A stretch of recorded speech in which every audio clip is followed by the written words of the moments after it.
ఓం నమో బ్రహ్మాదిభ్యో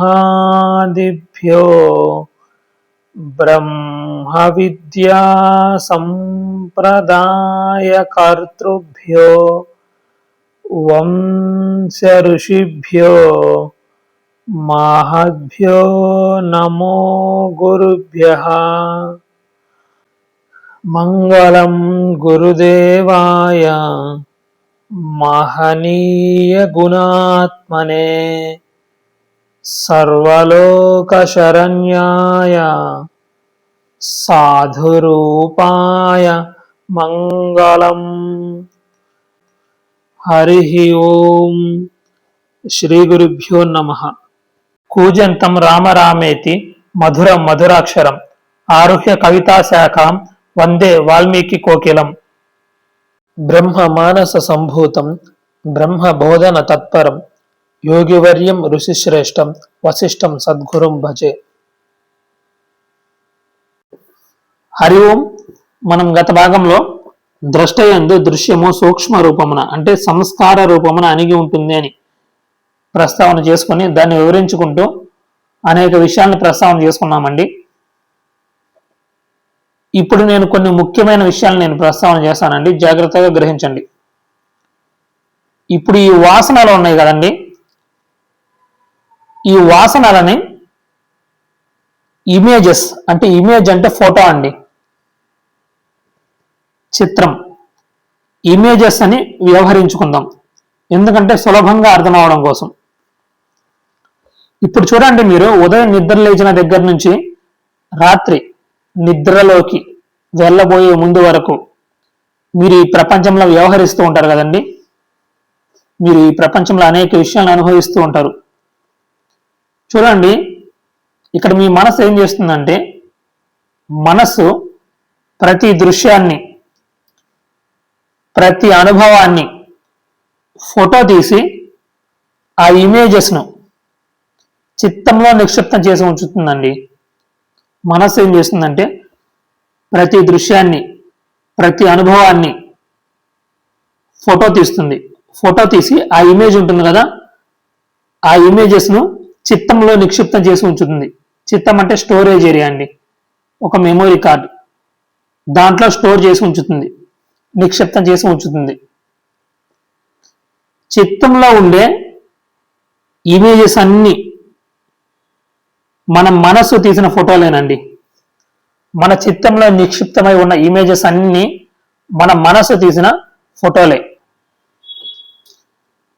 ఇప్పుడు చూడండి, ఉదయం నుంచి రాత్రి వరకు మనస్సు తీసిన ఇమేజెస్ అన్ని చిత్తంలో నిక్షిప్తమై ఉంటాయండి. ఇప్పుడు రాత్రి మీరు నిద్రలోకి వెళ్ళినప్పుడు మీకు స్వప్నం వస్తుంది కదండి, అది ఎలా జరుగుతుందో చూద్దామండి. స్వప్న ప్రపంచం ఎలా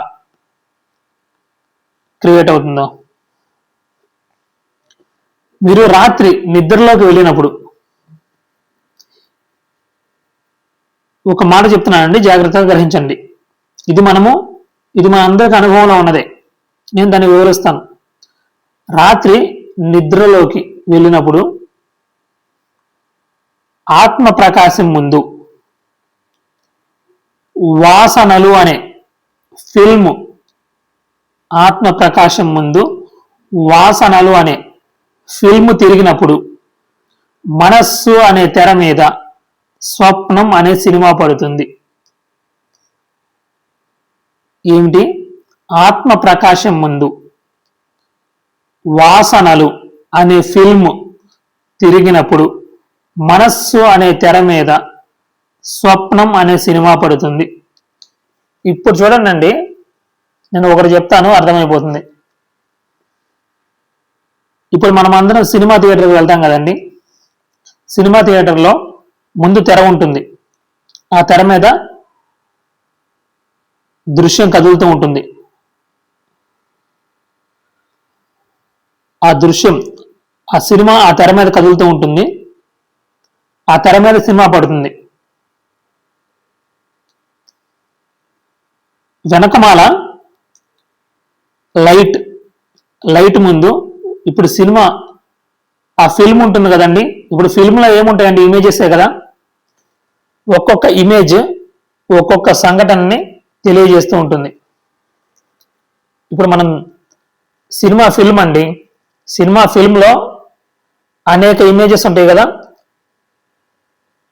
ఆ ఇమేజెస్ అన్ని కలిపి ఒక సినిమా రీల్. అది ఆ రీల్లో ఆ ఫిల్మ్లో ఇమేజెస్ ఉంటాయి కదా, ఒక్కొక్క ఇమేజ్ ఒక్కొక్క సంఘటనని మనకి రిప్రజెంట్ చేస్తూ ఉంటుంది. ఇప్పుడు ఏమవుతుంది, కాంతి ముందు లైట్, కాంతి అంటే లైట్ అండి, కాంతి ముందు ఈ రీల్ ఉంటుంది కదండి, సినిమా రీల్, ఇది ఆ ఫిల్మ్ అండి. ఆ ఫిల్మ్ ఇది కాంతి ముందు వేగంగా తిరిగినప్పుడు మనకి తెర మీద సినిమా పడుతుందండి. అర్థమవుతుందని అనుకుంటున్నాను. ఆ ఫిల్మ్, ఆ సినిమా రీలు కాంతి ముందు, కాంతి ఆ ప్రకాశం ముందు, కాంతి ముందు వేగంగా తిరిగినప్పుడు మనకి తెర మీద సినిమా పడుతుంది. మనం ఆ సినిమాను చూసి ఆనందిస్తూ ఉంటాం. ఇదే కదా జరుగుతుంది సినిమా థియేటర్లో. అదే మన స్వప్నంలో కూడా జరుగుతుందండి. అక్కడ లైట్ ఉంటుంది కదా సినిమా థియేటర్లో, ఆ కాంతి, అదే ఇక్కడ ఆత్మ ప్రకాశం అండి. ఆ కాంతి ముందు ఫిల్మ్ వేగంగా తిరుగుతుంది కదా, ఇక్కడ కూడా ఫిల్మ్ ఏమిటంటే వాసనలండి, వాసనలు అనే ఫిల్మ్. అక్కడ ఆ ఫిల్మ్లో ఇమేజెస్ ఉంటాయి కదండి, ఇక్కడ ఈ ఫిల్మ్లో ఇమేజెస్ ఏమిటంటే మనసు తీసిన ఫోటోలండి. అక్కడ ఆ కాంతి ముందు ఆ ఫిల్మ్, ఆ సినిమా రీల్ వేగంగా తిరిగినప్పుడు మనకి తెర మీద సినిమా పడుతుంది కదండి, ఇక్కడ కూడా ఆత్మ ప్రకాశం ముందు వాసనలు అనే ఫిల్మ్ అతి వేగంగా తిరిగినప్పుడు అక్కడ తెర మీద సినిమా పడుతుంది కదా, ఇక్కడ కూడా స్వప్నం అనే సినిమా పడుతుంది. ఎక్కడ, ఏ తెర మీద, మనస్సు అనే తెర మీద స్వప్నం అనే సినిమా పడుతుంది. ఇక్కడ ఒక విషయాన్ని మీరు గ్రహించండి. ఇప్పుడు సినిమా రీల్ ఉంది కదండి, సినిమా రీల్లో లేని ఇమేజ్ సినిమా తెర మీద పడే అవకాశమే లేదు కదండి. ఇప్పుడు ఆ రీల్లో ఏవైతే ఇమేజెస్ ఉంటాయో ఆ ఇమేజెసే మనకి తెర మీద కనిపిస్తూ ఉంటాయి ఆ బొమ్మలుగా. ఆ సినిమా రీల్లో లేని ఇమేజ్ ఆ తెర మీద పడే అవకాశమే లేదు కదండి. అలాగే చిత్తంలో లేని ఇమేజ్, మన చిత్తంలో లేని ఇమేజ్ స్వప్నంలో వచ్చే అవకాశమే లేదండి. గుర్తుపెట్టుకోండి. ఎలాగైతే సినిమా రీల్లో లేని ఇమేజ్ సినిమా తెర మీద పడే అవకాశం ఎలాగైతే లేదో, ఇప్పుడు ఆ రీల్లో ఉన్న ఇమేజే మనకు ఆ తెర మీద పడుతుంది. ఆ రీల్లో లేని ఇమేజ్ మనకు ఆ తెర మీద పడుతుందా? పడదు కదా. అలాగే చిత్తంలో లేని ఇమేజ్ స్వప్నంలో వచ్చే అవకాశమే లేదండి. ఇక్కడ ఒక విషయాన్ని గ్రహించండి. చూడండి, ఒక్కొక్కసారి మన స్వప్నంలో ఈ జన్మలో ఇంతవరకు ఎప్పుడు చూడని వ్యక్తులు, చూడని ప్రదేశాలు వస్తూ ఉంటాయి. ఇది ప్రతి ఒక్కరి జీవితంలో ఎప్పుడో ఒకప్పుడు అనుభవంలో ఉండే ఉంటుంది కదండి. మరి వాటి సంగతి ఏమిటి? చూడండి, ఒక్కొక్కసారి మన స్వప్నంలో అసలు మనం ఇద్దరికి ఎప్పుడు చూడని వ్యక్తులు కనిపిస్తూ ఉంటారు. ఎప్పుడు చూడని ప్రదేశాలు కూడా మనకు కనిపిస్తూ ఉంటాయి. అసలు ఇంతవరకు మనకు పరిచయం లేని వ్యక్తులు కూడా కనిపిస్తూ ఉంటారండి స్వప్నంలో. ఇది ప్రతి ఒక్కరికి అనుభవమే.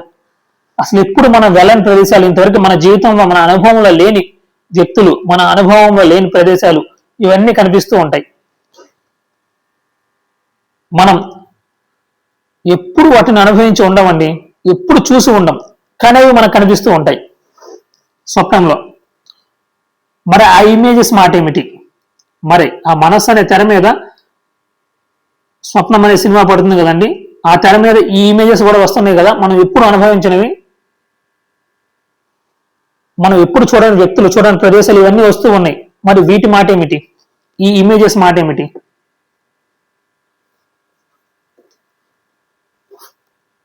ఇక్కడేనండి, ఇక్కడే పునర్జన్మ సిద్ధాంతం రంగంలోకి దిగుతుందండి. పునర్జన్మ సిద్ధాంతం, పునర్జన్మ ఉన్నదండి. మనకి శాస్త్రాలు చెప్పాయి, మన అనుభవంలోనే మనం తెలుసుకోవచ్చండి. గత జన్మ, పునర్జన్మ ఇవన్నీ ఉన్నాయండి. ఎలాగో చెప్తాను చూడండి. మనకి ఇప్పుడు నేను ఒక సంఘటన, ఇప్పుడు ఒక విషయం చెప్పాను కదండి, మనం ఎప్పుడు చూడని వ్యక్తులు, ఎప్పుడు చూడని ప్రదేశాలు, ఇవన్నీ వస్తూ ఉంటాయి. అసలు మనకు పరిచయం లేని వ్యక్తులు కూడా మనకు స్వప్నంలో కనిపిస్తూ ఉంటారు, అంటే ఆ సంఘటనలో కనిపిస్తూ ఉంటారు. మరి అసలు ఆ ఇమేజెస్ ఎక్కడి నుంచి వచ్చాయి? అవి అసలు ఆ ఇమేజెస్ ఎక్కడివి అంటే చూడండి, మనకి ఇక్కడే పునర్జన్మ సిద్ధాంతం అనేది రంగంలోకి దిగుతుందండి. జీవుడు ఉన్నాడు కదండి, అసలు ఈ జీవుడు అంటేనే అనేక జన్మల నుంచి పురోగు చేసుకుని వచ్చిన సంస్కారాల కుప్ప. సంస్కారాలు అంటే వాసనలండి. అనేక జన్మల్లో నుంచి పురోగు చేసుకుని వచ్చిన సంస్కారాల కుప్ప. మనకి ఈ జన్మల్లో తిరిగేది, ఈ దేహాలు ధరించేది మనస్సు అండి. ఇప్పుడు ఈ వాసనలు, ఈ సంస్కారాలన్నీ ఎక్కడ ఉంటాయండి? మనస్సులోనే కదా, అంటే చిత్తంలో నిక్షిప్తమై ఉంటాయి. ఓవరాల్ గా మనస్సేనండి. మనస్సే వృత్తి భేదాల కారణంగా 4 పేర్లతో పిలువబడుతుందండి. మనస్సు, బుద్ధి, చిత్తం, అహంకారం. అది చేసే పనిని బట్టి 4 రకాల పేర్లతో పిలువబడుతుంది అంతే. మనస్సు అని, బుద్ధి అని, చిత్తం అని, అహంకారం అని. ఓవరాల్ గా మనస్సే, అది వృత్తి భేదాల కారణంగా 4 పేర్లతో పిలువబడుతుంది అంతే. ఇప్పుడు ఈ మనస్సుని జీవుడని వ్యవహరిస్తారు కదండి, అనేక జన్మల నుంచి ఈ మనస్సు ఈ వాసనల్ని, సంస్కారాలని ప్రోగు చేసుకుని వస్తుందండి. జన్మల్లో తిరిగేది, దేహాలు ధరించేది మనస్సు అండి.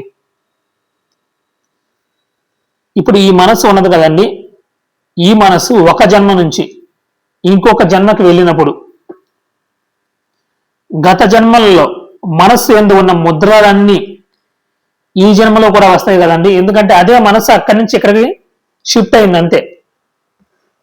ఇప్పుడు ఒక జన్మ నుంచి మరొక జన్మకి వెళ్ళినప్పుడు అదే మనసు అక్కడి నుంచి ఇక్కడికి షిఫ్ట్ అయింది. అదే మనసు గతంలో ఆ జన్మలో ఉన్నది ఏ మనసు అయితే ఉంటుందో అదే మనసు ఇక్కడ ఈ జన్మలో మరొక దేహాన్ని ధరించి ఉన్నది అంతే. మనస్సు అదే అక్కడి నుంచి ఇక్కడికి షిఫ్ట్ అయింది. ఎప్పుడైతే అదే మనసు అక్కడి నుంచి ఇక్కడికి షిఫ్ట్ అయిందో ఆ మనసు ఎందు ఉన్న ముద్రలన్నీ, అంటే గత జన్మలో ఆ మనసు ఎందు ఏర్పరచుకున్న ఇంప్రెషన్స్, ఆ ముద్రలన్నీ ఈ జన్మలో కూడా వస్తాయి కదండి. ఎందుకంటే అదే మనసు కదా ఈ జన్మలో కూడా ఉన్నది. ఇలా అనేక జన్మల నుంచి ప్రోగు చేసుకొని వస్తున్న సంస్కారాలన్నీ ఈ మనసులో నిక్షిప్తమై ఉంటాయండి, వాసనలన్నీ. ఎందుకంటే అదే మనసు కదా. అవి ఈ జన్మవి కావచ్చు, ఈ జన్మలవి కావచ్చు, లేదా జన్మలవి కావచ్చు, అనేక జన్మలవి, జన్మలవి కావచ్చు. అవి ఈ జన్మలో వాసనలు కావచ్చు, లేదా అనేక జన్మల నుంచి పురోగు చేసుకుని వస్తున్న ఇంప్రెషన్స్ కావచ్చు, ఆ సంస్కారాలు కావచ్చు. మన మనస్సు ఏం చేస్తుందంటే అవన్నీ ఒక కొండలాగా ఉన్నాయి అనుకోండి, ఒక పర్వతం లాగా అవన్నీ పురోగై ఉన్నాయి. మీ మనసు ఏం చేస్తుందంటే వాటిలో నుంచి ఒక పిడికెడు తీసుకొని స్వప్న ప్రపంచాన్ని సృష్టిస్తుంది. ఆ పిడికెడలో ఈ జన్మలోవి రావచ్చు, గత జన్మలోవి రావచ్చు, ఏవైనా రావచ్చు. ఆ పర్వతం లాగా పేరుకుపోయిన సంస్కారాల్లోంచి ఒక పిడికెడు తీసుకొని మనకి స్వప్నం అనే సినిమానే తీస్తుంది. అందుకే ఒక్కొక్కసారి మనకి ఈ జన్మలో మనం ఎప్పుడు చూడని వ్యక్తులు కూడా కనిపిస్తూ ఉంటారు. ఆ ఇమేజెస్ ఎక్కడివి అంటే అవి గత జన్మలో అండి. గత జన్మల్లో మీ మనస్సు ఆ ఫోటోలను తీసింది, ఆ ఇమేజెస్ అన్ని చిత్తంలో నిక్షిప్తం చేసింది. అదే మనసు ఇక్కడికి ట్రావెల్ అయింది కదా, సో అవన్నీ వస్తాయి ఈ మనసుతో పాటు.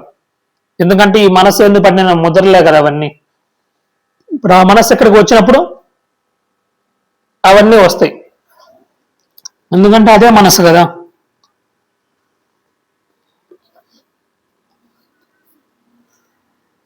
ఈ విధంగా అండి, ఈ విధంగా మనస్సు ఈ వాసనలని, ఇమేజెస్ ని ఆధారం చేసుకొని స్వప్నం అనే సినిమాను తీస్తుందండి.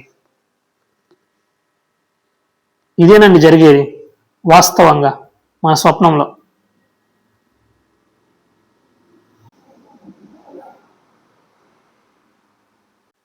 ఇక్కడ నేను మరొక విషయాన్ని ప్రస్తావన చేస్తానండి, చూడండి.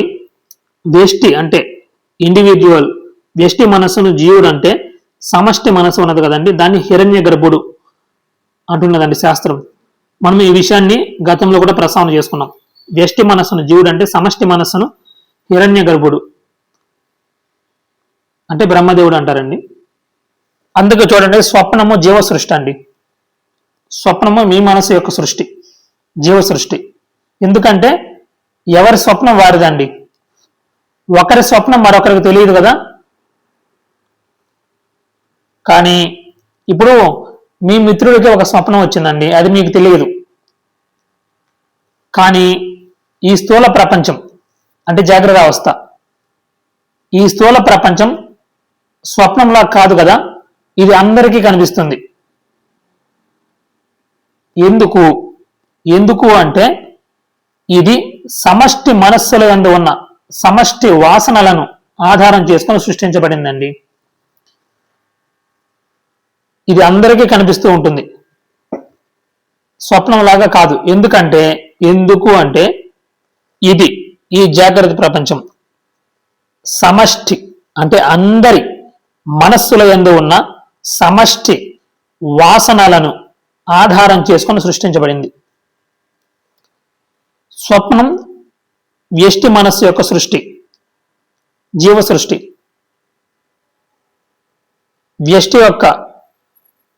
వ్యష్టి మనస్సులో ఉన్న వాసనలను ఆధారం చేసుకొని స్వప్నం సృష్టించబడితే, సమష్టి మనస్సుల్లో ఉన్న వాసనలను ఆధారం చేసుకొని ఈ జాగ్రత్త ప్రపంచం, ఈ జాగ్రత్త అవస్థలో ఉన్న ఈ ప్రపంచం ఇది సృష్టించబడింది. అందుకే ఇది అందరికీ ఒకే విధంగా కనిపిస్తూ ఉంటుంది.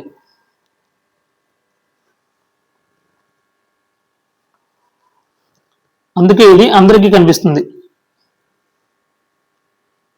ఇప్పుడు చూస్తే స్వప్నం ఎలాగైతే మన మనస్సు లేకుండా లేదో, ఇప్పుడు మనసు లేకుండా మీరు స్వప్నాన్ని క్రియేట్ చేయండి, అసలు మనస్సు లేకుండా స్వప్నం ఉంటుందా? స్వప్నం ఎలాగైతే మనస్సు లేకుండా లేదో, అలాగే ఈ జాగ్రత్త ప్రపంచం కూడా మనస్సు లేకుండా లేదు. ఉదాహరణకి, ఇంత సత్యంగా కనిపించే ఈ ప్రపంచం సుషుప్తిలోకి వెళ్ళిన తరువాత ఏమైంది?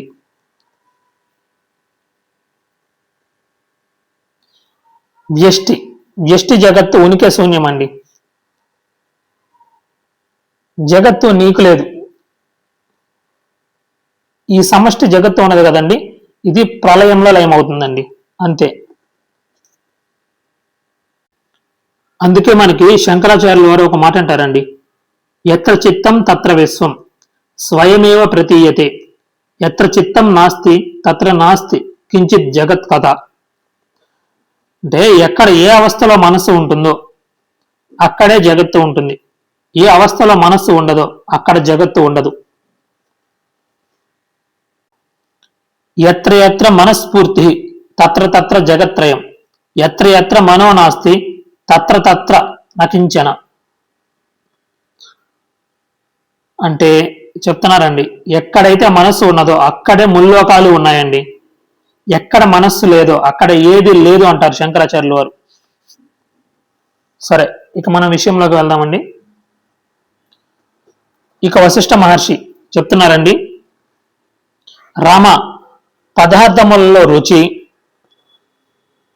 నువ్వులలో నూనె, పువ్వులలో వాసన దాగి ఉంటాయి కదా. పదార్థములలో రుచి, నువ్వులలో నూనె, పువ్వులలో వాసన దాగి ఉంటాయి కదా. అదేవిధంగా ద్రష్టయందు దృశ్యము కూడా అట్లే ఇమిడి ఉంటుంది. అంటే ఈ చూసేవాడే ఎందే ఈ చూడబడే దృశ్యం కూడా ఉంటుంది అంటున్నారండి. ఇక మిగతా విషయాలు రేపటి భాగంలో తెలుసుకుందామండి. హరి ఓం. ఓం సర్వే జనా సుఖినో భవంతు, సమస్త సన్మంగళాని సంతు, అసతో మా సద్గమయ, తమసో మా జ్యోతిర్గమయ, మృత్యోర్మా అమృతంగమయ. ఓం శాంతి శాంతి శాంతి.